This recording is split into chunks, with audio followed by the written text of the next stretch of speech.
മറ്റൊരു വാർത്തയിലേക്ക് വന്നാൽ മുണ്ടക്കൈ ചൂരൽമല പുനരധിവാസത്തിൽ ഇന്ന് നിർണായക തീരുമാനം നമ്മൾ പ്രതീക്ഷിക്കുന്ന ദിവസമാണ്. മന്ത്രിസഭായോഗം ചേരുകയാണ്. കിഫ്ബി തയ്യാറാക്കിയ പുനരധിവാസ മാസ്റ്റർ പ്ലാനിന് മന്ത്രിസഭായോഗം ഇന്ന് അനുമതി നൽകും. എത്ര വീടുകൾ നിർമ്മിക്കണം എന്ന കാര്യത്തിലും മന്ത്രിസഭായോഗം തീരുമാനമെടുക്കും. സാമ്പത്തിക സഹായം വാഗ്ദാനം ചെയ്ത സ്പോൺസർമാരുമായി മുഖ്യമന്ത്രി ഇന്ന് ചർച്ച നടത്തുന്നുണ്ട്. 3:30 മുഖ്യമന്ത്രിയുടെ വാർത്താ സമ്മേളനവും നമ്മൾ പ്രതീക്ഷിക്കുന്നു.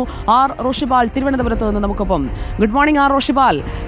പുതുവർഷാശംസകൾ. ഈ പുതുവർഷത്തിൽ ഒരു നല്ല വാർത്ത, മുണ്ടക്കൈയിലേക്കും ചൂരൽമലയിലേക്കും ഉചിതമായ സഹായം എത്തുന്നു. അത് എത്രയും പെട്ടെന്ന് നടപ്പാക്കും എന്നുള്ള വാർത്തയാണ് നമ്മൾ പ്രതീക്ഷിക്കുന്നത്. ഇന്നത്തെ യോഗങ്ങളുടെ സമയക്രമം എങ്ങനെയാണ് അജണ്ട?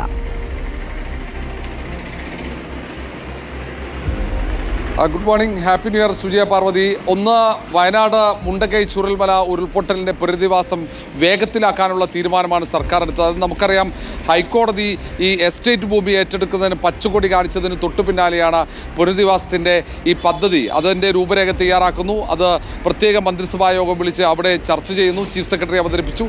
അതിനുശേഷം അന്തിമ രൂപരേഖ മാസ്റ്റർ പ്ലാൻ തയ്യാറായി.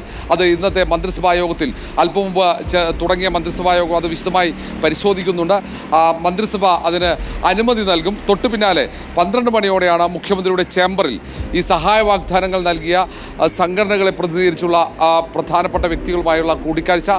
കർണാടക സർക്കാരിൻ്റെ പ്രതിനിധിയുണ്ട്, പ്രതിപക്ഷ നേതാവ് രാഹുൽ ഗാന്ധിയുടെ പ്രതിനിധി, പ്രതിപക്ഷ നേതാവ് ഇ ഡി സതീശനും ഒപ്പം പി കെ കുഞ്ഞാലിക്കുട്ടിയും ഡിവൈഎഫ്ഐ സംസ്ഥാന നേതാക്കളും അടക്കമുള്ള ആളുകളാണ് ഈ യോഗത്തിൽ പങ്കെടുക്കുക. ഇവർക്ക് ഈ മാസ്റ്റർ പ്ലാനുമായി ബന്ധപ്പെട്ട വിശദാംശങ്ങൾ കൈമാറും.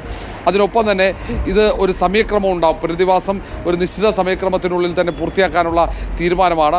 സർക്കാർ നേരത്തെ തന്നെ പ്രഖ്യാപിച്ചത് ലോകത്തിന് മാതൃകയാക്കാൻ പറ്റുന്ന ഒരു പുനരധിവാസ പദ്ധതിയായിരിക്കും അവിടെ വയനാട്ടിൽ നടപ്പിലാക്കുക എന്നതാണ്. അതിനനുസരിച്ചുള്ള പ്രവർത്തനങ്ങളായിരിക്കും മുന്നോട്ട് കൊണ്ടുപോകുക. കിഫ്ബിയാണ് മാസ്റ്റർ പ്ലാൻ തയ്യാറാക്കിയത്. ഇനി അത് ആർക്കാണത് കരാർ നൽകുക എന്നതിൽ അടക്കമുള്ള ഒരു വ്യക്തത വരും. ഒരുപക്ഷെ ഒരാളുകൾ ലേബർ കോൺട്രാക്ട് സൊസൈറ്റിക്കാകും. കാരണം കിഫ്ബിയുടെ നോഡൽ ഏജൻസിയാണ് ULCCS. അതുകൊണ്ട് അങ്ങനെ ആ രീതിയിൽ അവരെ ഏൽപ്പിക്കാനുള്ള സാധ്യതയുണ്ട്. ഏതായാലും നിലവിൽ സഹായം വാഗ്ദാനം ചെയ്തവരുമായി ചർച്ച ചെയ്ത് എങ്ങനെയൊക്കെ വേണം ഇത് നടപ്പിലാക്കണം എന്നതടക്കമുള്ള കാര്യങ്ങൾ വിശദമായി പരിശോധിക്കും. ഒന്ന്, കൃത്യസമയത്ത് തന്നെ പദ്ധതി പൂർത്തിയാക്കുക എന്നത് തന്നെയാണ് സർക്കാർ ലക്ഷ്യപ്പെടുന്നത്. കാരണം പുനരധിവാസം വൈകുന്നു എന്ന പരാതി അവിടെ ഉയർന്നതാണ് വയനാട്ടിൽ.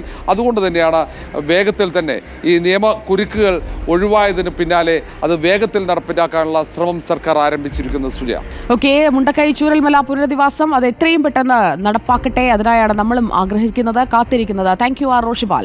NSS SNDPക്ക് പിന്തുണയ്ക്ക് പിന്നാലെ സമസ്തയുടെ പരിപാടിക്ക് ഉദ്ഘാടകനായി രമേശ് ചെന്നിത്തല എത്തുകയാണ്. രമേശ് ചെന്നിത്തലയുടെ ഗ്രാഫ് ഉയരുകയാണോ? നീക്കങ്ങൾ എന്താണ്? അതിലേക്ക് നമ്മളെത്തും.